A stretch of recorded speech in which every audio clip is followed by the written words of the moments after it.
Hi, my name is Alice and I'm an executive director with Mary and Martha. Today I want to show you how you can take a tea towel and make it into a wall decor. This is the one that I have completed. It's simply a towel that you wrap around a canvas on the back and it makes just a beautiful wall hanging. The font used on here is especially designed by Lindsay Letters and the calligraphy look to it is just so pretty. This is the canvas that I used, which I just bought at a local craft store. Simply lay your towel down, put your canvas on top, wrap it, and staple it. I used a string on the back for a hanger, but you can attach a hanger right up here too.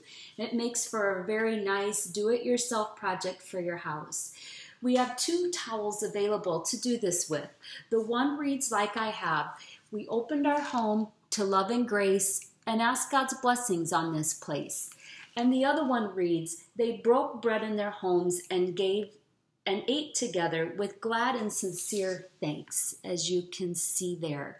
You can find these towels and more items on my website, www.mymaryandmartha.com/KLITZ. And thank you for joining me today.